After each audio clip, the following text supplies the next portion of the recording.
Mga inday, mga auntie, mga angkol, mga dudong, uh, kamusta kayo? It's another day na naman mga inday, another videos, another vlog na i-share ko sa inyo. So, it's 8 o'clock in the morning here and kakatapos ko lang po mag-yoga ng 30 minutes. Ayan po yung medyo lumalaki talaga ako ngayon mga inday, hindi ko alam. Yung PCOS ko, napacheck ko na sa doktor, yung PCOS ko nawala na. So, yung balahibo ng legs ko mga inday, tumataas yung mga balahibo ng legs ko. Akala ko, nag-worse yung PCOS ko. Pero, nung nag-travel ako, pumunta ako dito sa Cebu, tapos nagpa-check ako, nagpa-ultrasound ako, nawala na yung PCOS ko, which is thank you Lord. Pero, natanong ako kung bakit tumaas yung mga balahibo ko sa legs ko. Sabi ng doktor is mataas daw yung male hormone ko mga inday. Kasi ang first talaga na sign na may PCOS ka is tumutubo yung bigote. Kahit na babae, tumutubo. Tapos yung mga balahibo ng kamay natin, tsaka yung sa paa. So sabi ko, Doc, nawala na yung yung PCOS ko, yung polycystic syndrome ko. Bakit tumataas lalo yung mga balahibo? Sabi ni Doc, is yung palagi daw nagkakarsones, yung palagi nagpapantalon is may effect din daw yon. Tapos, mas mataas yung male hormone ko kumpara sa female hormone ko mga inday. But anyway, maraming nagko-comment sa inyo sa latest video ko na in-upload na andito na ako sa condo. At maraming mga nagsasabi na kasi sa amin na daw tong condo. Sinishare ko yung mga inday, na-amaze lang ako. At the same time, confused. Kasi na-amaze ako. Kasi simula yung pag-alis namin dito, wala na palang ibang tao na nakatira. At hindi po sa amin ang kondong ito. Nagre-rent lang po kami.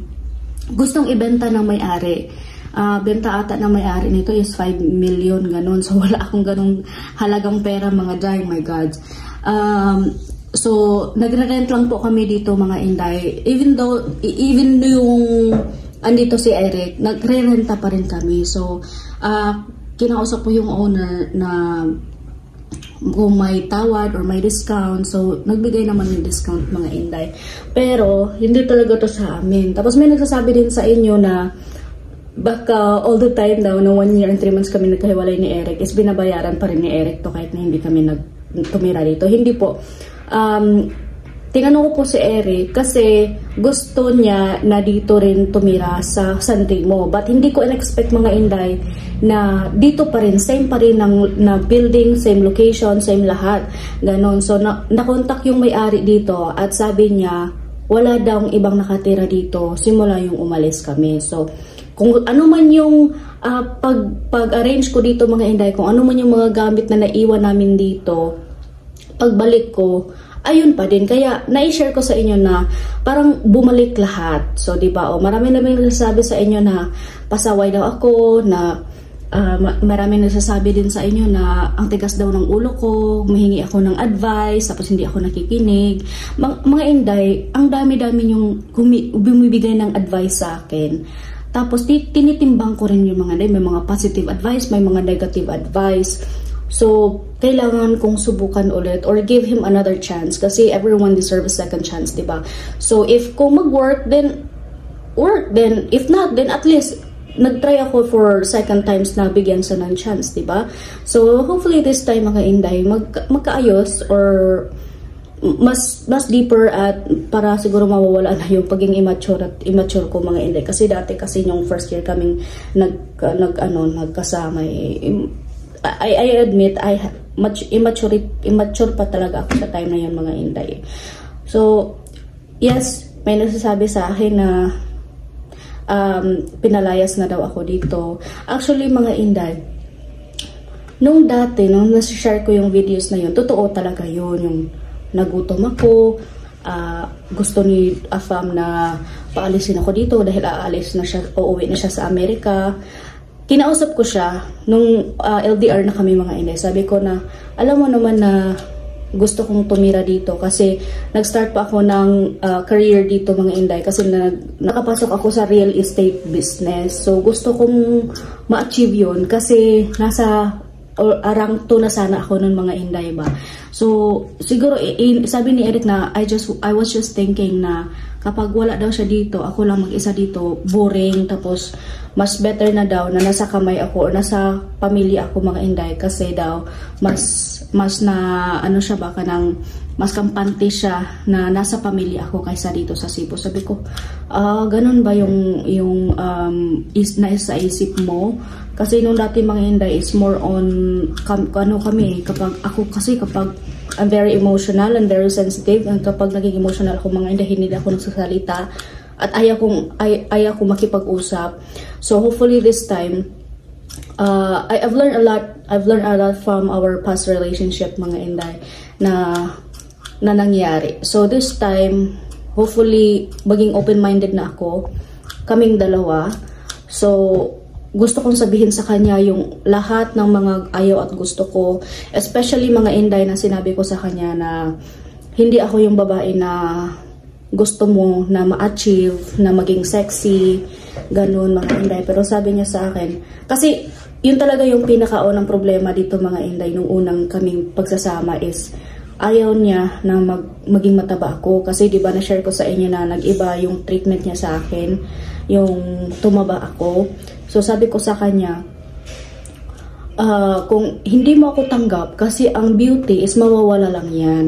Kung hindi mo ako tanggap physically, then hindi ako ang babaeng hinahanap mo. So kaya yun yung first time na break up ko sa kanya mga Inday, pero ayaw niyang makipag-break noon. Mga 3 times kaya ako nakipag-break up niya noon nung andito pa siya mga Inday sa Pilipinas. Maraming nangyari for 1 year and 3 months, and yes, may nagsasabi po sa inyo na naka-move on na ako, tapos kinain ko na naman yung sinabi ko mga Inday. Para sa akin, yung mga pambabash ninyo is ano ko na lang yan sa kabilang tainga ko mga Inday. Kasi kahit na anong explain ko, hindi nyo naranasan talaga in personal yung naranasan ng buhay ko eh. So may point kayo, matigas ang ulo ko, bakit pa ako susundo sa kanya, bakit pa ako dito. Oy dong, ilihog ko sarado, yung kapatid ko mga Inday, nagsiselfon sa kwarto ni Eric. Matigas yung ulo ko kasi hindi ako nakinig sa inyo. Tapos may nagsasabi sa akin na hindi daw kami nag-break up ni Eric, kasi kapag break up kami, bakit pa babalik si Eric dito. Mga Inday, kahit na break up kami ni Eric, pero nakita niyo yung last video ko mga Inday na hinatid ko siya sa airport, okay po yung paghihiwalay namin. Okay, nag-usap po kami na ganun. Tapos nag-usap din kami nung mga Inday, kapag maghiwalay kami, magiging friends pa ba kami? Sabi niya, oo. Tapos hindi ko pwedeng putulin yung mga Inday, kasi sinubukan ko from the whole year of processing na walain yung connection ko sa kanya. Pero they are very close to my relatives, to my family, all of them mga Inday. So kahit na hindi kami nag-uusap araw-araw ni Eric, kasi nga ayaw kong makipag-usap muna, everyday sila nag-uusap ng mga kapatid ko, ng mga auntie ko, ganun. So sabi ng mga kapatid ko, give him another chance, baka kasi in the second round maging ano na kayo, maging okay na kayo. So kaming dalawa mga Inday, ako rin, I admit, may pagkukulang din ako sa relasyon namin. We are expecting too much from each other nung past years na yun mga Inday. Mga Inday ba? Pero siguro it's matanda na siya, ang laki ng age gap namin. Iniisip ko rin yung mga Inday, yung kaligayahan ko in the future. Kasi tinatanong ako ng mga tao na, kasi malaki yung agwat namin, sabi ko, okay, nire-ready ko na yung sarili ko sa mga possible na mangyari this time. But sinabi ko kay Eric mga Inday na, don't expect too much when you come here. Huwag ka mag-expect kahit ano, kasi hindi ko alam kung ano yung mangyayari. Hindi natin alam kung ano yung mangyayari. At sabi niya, okay, I will not expect anything. Pupunta lang siya dito. Subukan daw niya mga Inday kung mag-workout pa ba. And alam ko, sinasabi niya sa akin, marami daw siyang gift na dinala para sa aking family. Sabi ko, thank you for that, but please don't expect too much. So mamaya yung dating ni Eric mga Inday, alam ko naguguluhan kayo sa mga sinabi ko, pero hopefully you understand, and please na lang, supportahan niyo na lang kami kung ano mang yung mangyayari sa buhay ko, sa buhay niya. dito habang andito siya mga inday, kasi magsistay siya dito for I think 5 months or 7 months, hindi ko alam. So we'll see na lang kung anong mangyayari mga day. Maraming nagsasabi mga inday na excited na daw sila na umuwi si Eric dito, excited na daw sila na makita si Eric. Mabuti pa kayo mga inday, excited. Ako, neutral lang. Parang okay, andito siya, parating na siya. Neutral lang sa akin mga inday. Kasi, hindi na talaga ako naglagay ng expectation pa eh.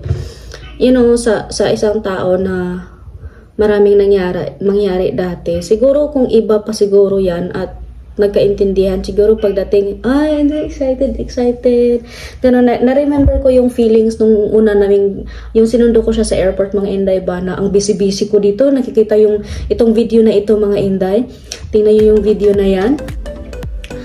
Yung 2022 ata yan, ang sobrang excited ko mga inday dito na part na ito. Kinuha ko yung salamin, ni-rearrange ko lahat, nilagyan ko ng welcome home, nilagyan ko ng mga lights, nilagyan ko ng mga flower, nag-prepare pa ako ng dinner para mag-dinner kami dito sa bahay.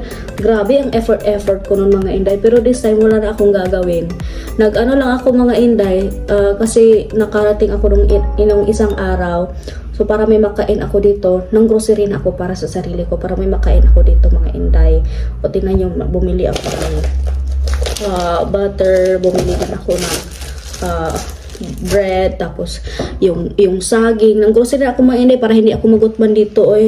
Hindi man ako wala ko nag-agad sa kwarta ni Eric mga day. Nako, may pera ako, ayaw ko. Yan yung gusto ko sa relasyon mga inday, na ayaw ko talaga magdepende ng pera doon sa lalaki. Kaya ako kahit ano lang yung pinapasok ko online mga inday, nagtitrading ako kahit na minsan nalulugi, nagtitinda ako online, nag-affiliate ako sa TikTok. Marami akong sinubukan mga inday para lang talaga hindi ako magdepende sa income ng isang lalaki.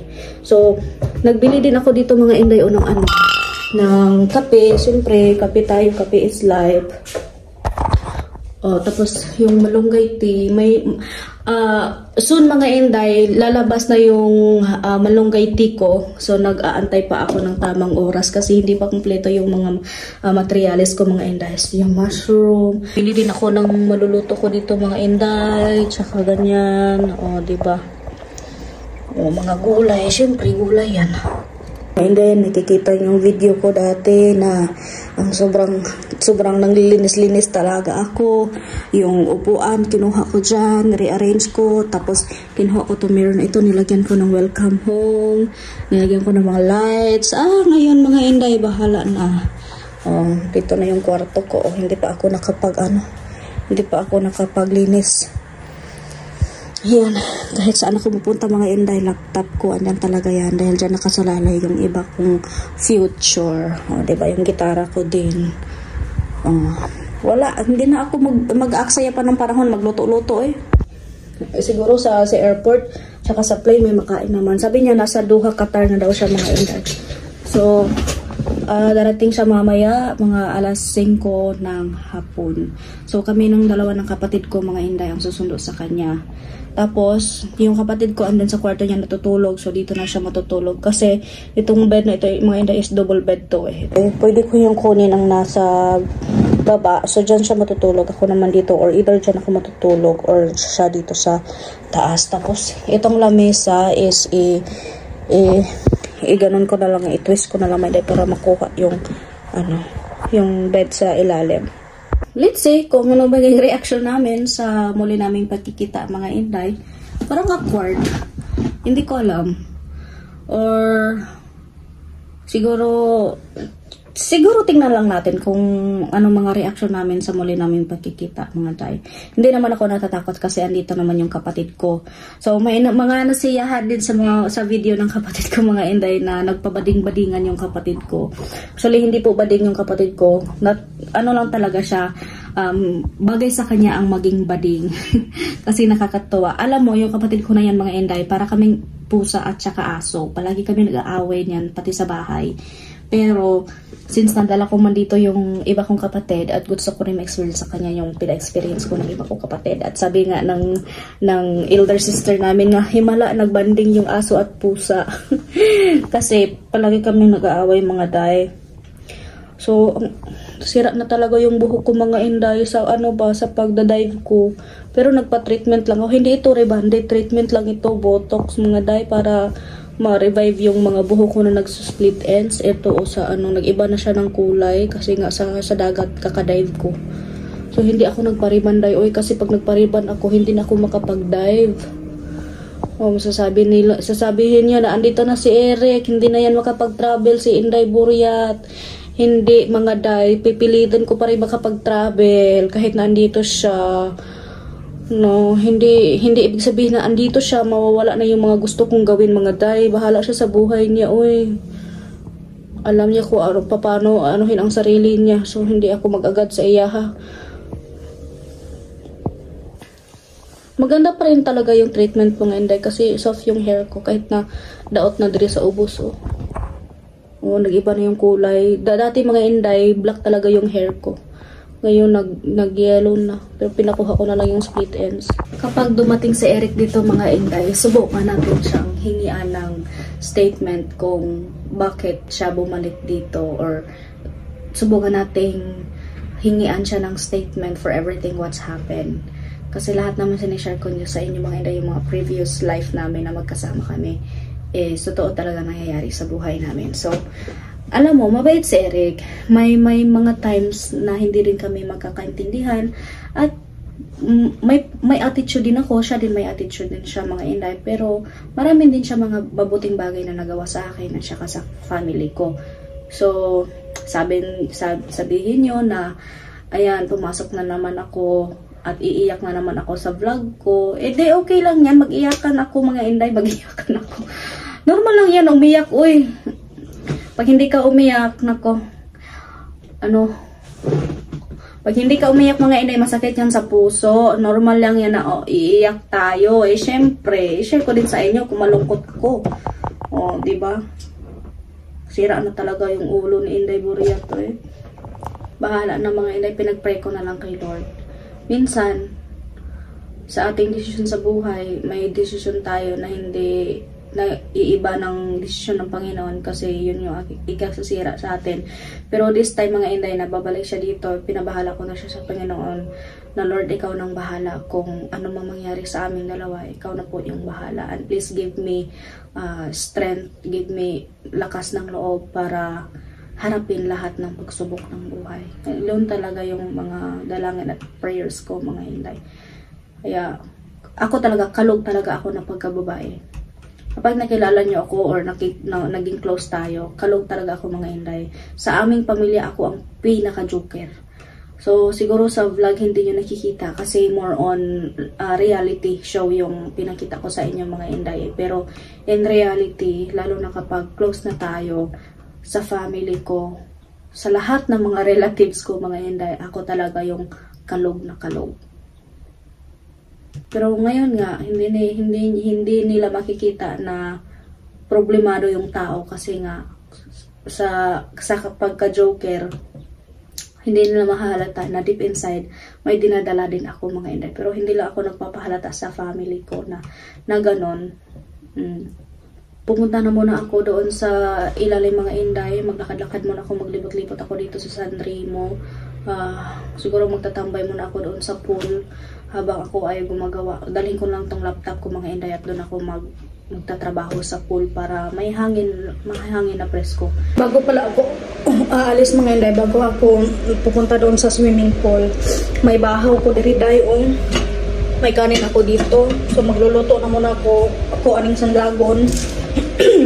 Lagyan ko nito mga inday para may pamahaw at saka lunch ako dito. So dito na muna ako i-end yung video ko mga inday kasi medyo mahaba-haba na yung video ko. So see you na lang in my next video na susundin natin sa Eric sa airport mga day. Tingnan natin kung ano yung maging reaction namin dalawa. So see you mga day.